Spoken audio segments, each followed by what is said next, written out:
Hello guys! Ngayon naman magluto tayo ng binignet or bilo-bilo. Ito yung mga ingredients. We have native tapioca or landang, sweet potato, banana, jackfruit, and glutinous rice or bilo-bilo. This is mixture of coconut milk and landang. Pakukuluan lang natin siya. And we'll make sure na isi-stir natin continuously kasi dumidikit siya sa pan, yung landang. Now we can add the glutinous rice and make sure na ilalagay siya isa-isa para hindi siya magdikit-dikit. Hindi ko na nilagyan ng food coloring yung glutinous rice kasi yung landang natin nang nagkukulay. Ganda ng kulay, pink na pink.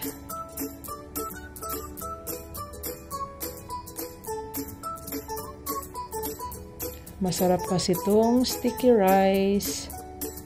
Kaya medyo madami yung ginawa ko.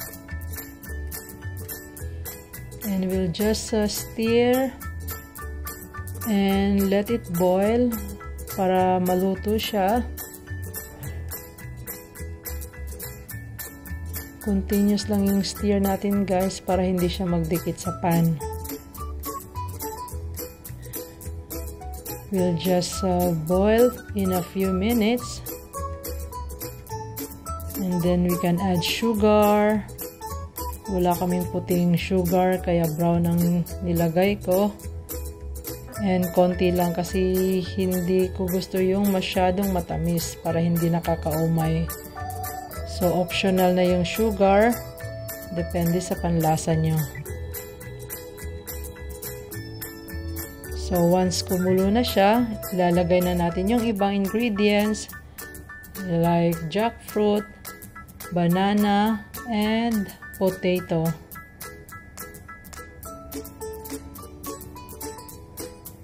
Kulay orange yung kamote na nabili ko. Mas masarap kasi yung puti sana. Hindi lang siya available. Pati yung banana, Indian banana ginamit ko kasi yung saba, hindi rin siya available. So stir lang natin and boil until maluto yung lahat ng mga ingredients.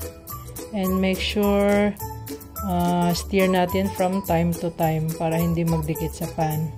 Ayan na guys, luto na. Let's eat!